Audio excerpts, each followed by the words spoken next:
One day, I fell ill and collapsed.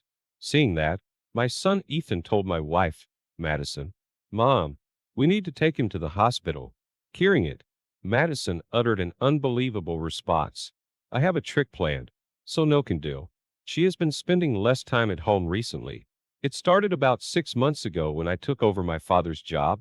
Despite the suddenness, I thought she might be enduring it. So I worked desperately hard at both my job and parenting. But eventually, I reached my limit and ended up being hospitalized. After being unreachable for several days on her trip, Madison called and asked Ethan, "Where's Dad?" Then, he said something shocking. "My name is John Anderson. I turned 42 this year. I got married 8 years ago, and a year later, we had our child, living together as a family of three.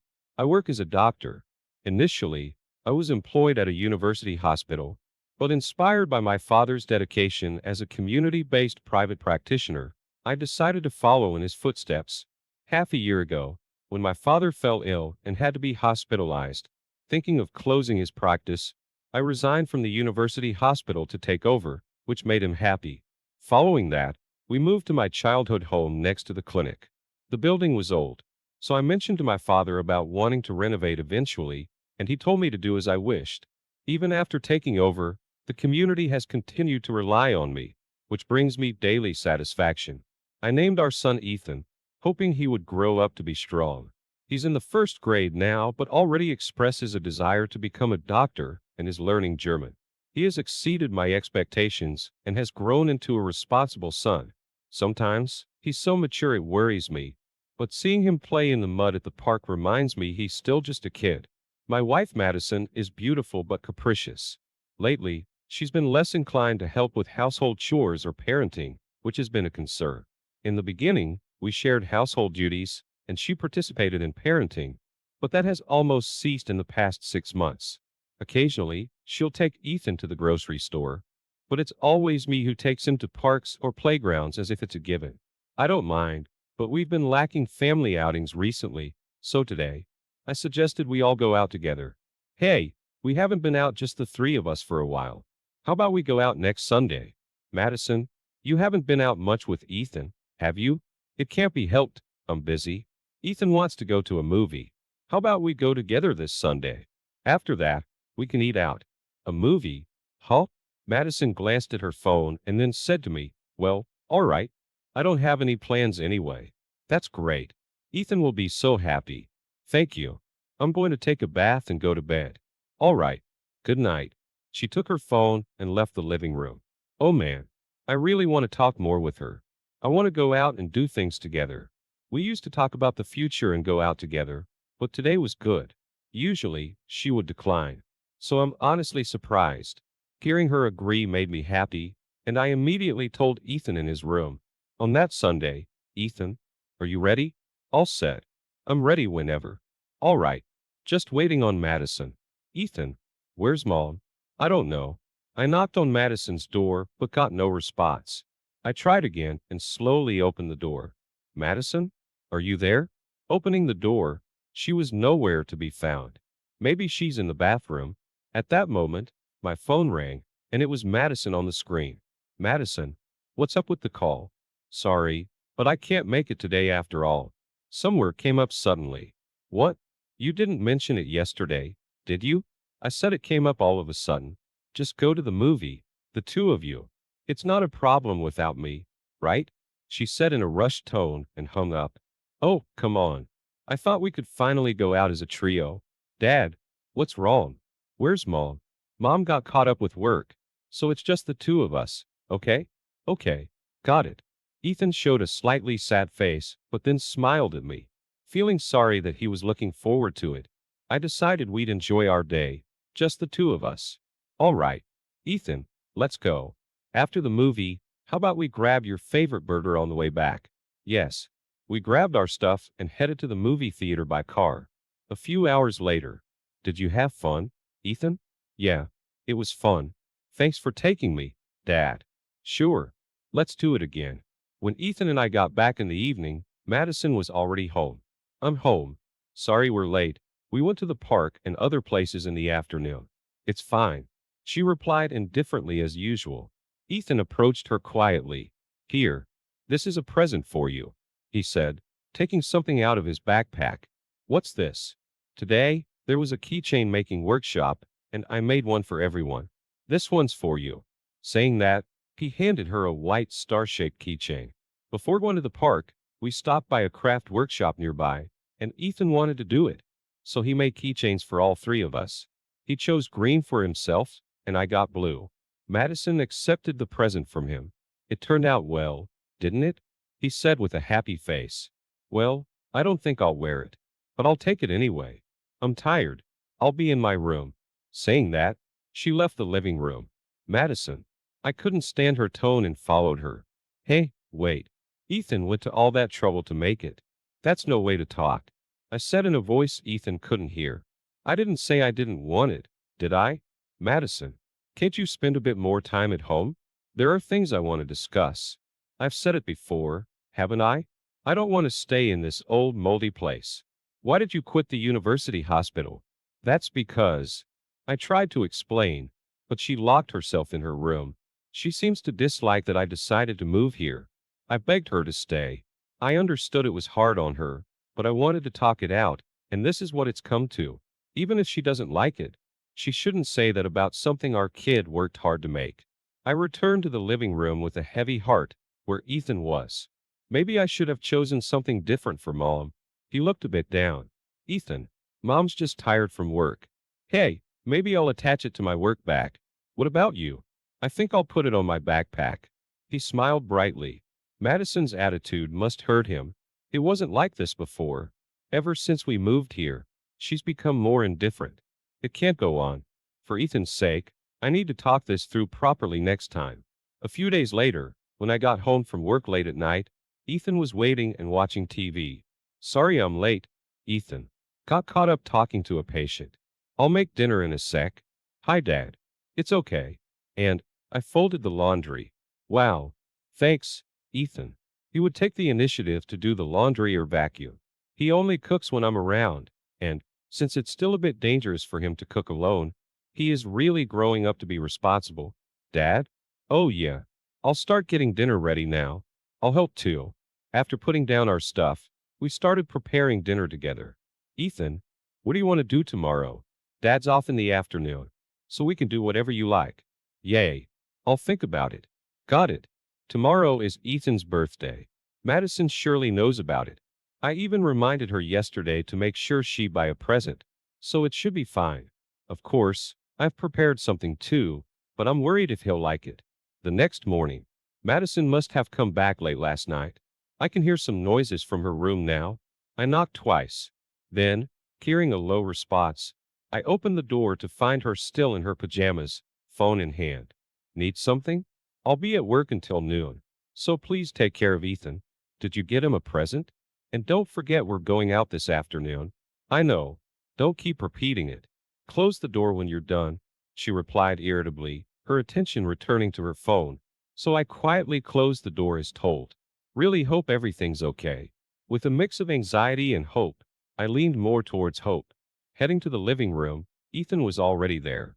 Happy 7th birthday, Ethan. Here. A present for you. Thank you. Can I open it? Of course. Ethan excitedly opened the bag. Wow. Awesome. I gave him my old stethoscope, which way I used to use. My father gave it to me when I was a child, just like him now. I remember being just as thrilled when I showed it to him before. He really liked it. So now I decided to pass it on to him, but I felt bad giving just that. So I included a basketball too. Is it okay to get two? Take good care of them. Okay? Sure. Seeing him like this, he still feels so much like a kid. Let's do whatever you want today. I'll wrap up work quickly and come back, so wait here with Mom. Have a good work. Absolutely. I'll do my best. After getting him to eat breakfast, I let Madison know before heading to the clinic next door for work. After lunch break, when I finished work and came home, Ethan was sitting alone in the living room. Where's Mom? She left a while ago. What? She said to wait here because Dad would be back soon. I immediately called Madison's phone. Hello? She sounded as grumpy as usual. Madison, why aren't you here? I had something to do. I'll be back by tonight. Tonight? Today is Ethan's birthday. You know that? We said we'd go out together this afternoon. As I was scolding her over the phone, Ethan was shaking his head, signaling it was okay. All right. Make sure you're back tonight. Got it? Okay. Yeah. I know.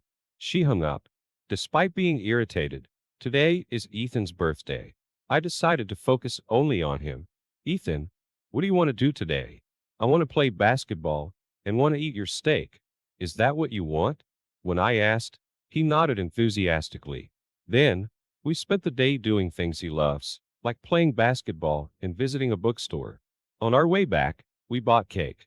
Just as the steaks were about to be ready, I checked my phone to contact Madison and saw a text message from her. It was, I'd be back today. Seeing it, I suddenly felt a wave of exhaustion.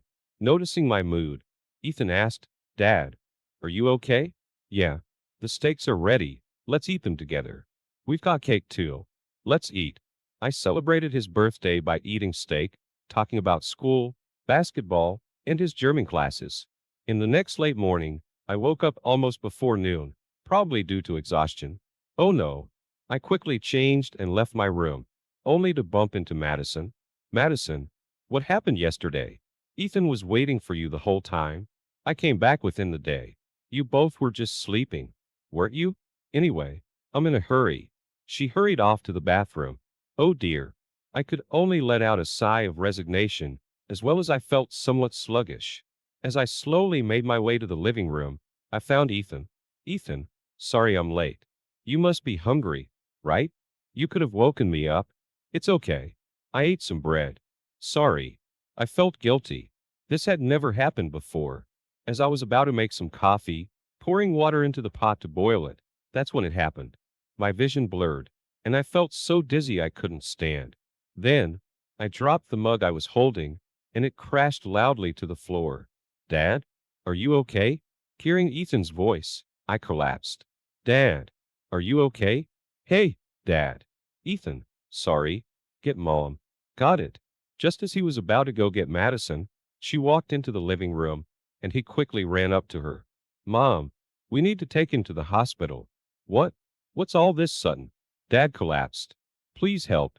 I hoped she would respond to his desperate plea. As my consciousness faded, I thought. However, her response was unexpected.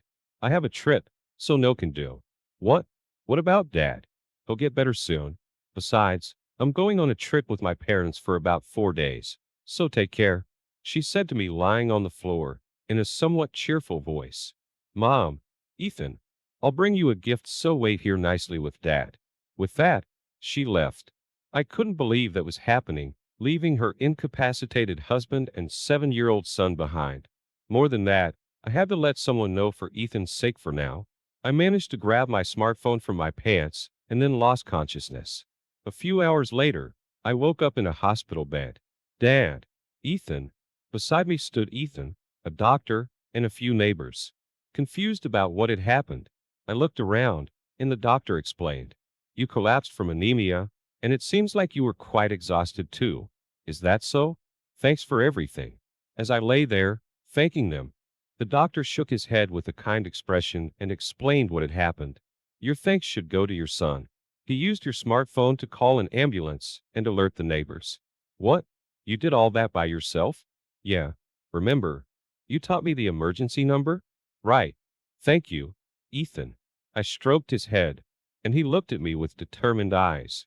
I always knew he was dependable, but I hadn't realized just how much he had grown. I felt sorry for the others, but learning about my son's growth made me happy. A few days later, my phone kept ringing, so I reluctantly answered, only to find Ethan on the other end. Mom? What's up? Ethan? It's you? Where are you? Where? Where's Dad? Unfazed by Madison's panic, he dropped the bombshell. Dad has gone far away. What? What does that mean? Far away? I'm near the house, at a restaurant. Bye. Restaurant?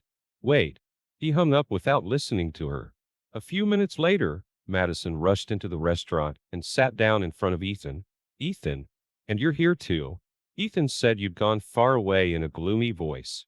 What? You thought something happened to me after I collapsed? Well, I was just worried. She looked a bit sheepish. Because Dad went to the far restroom.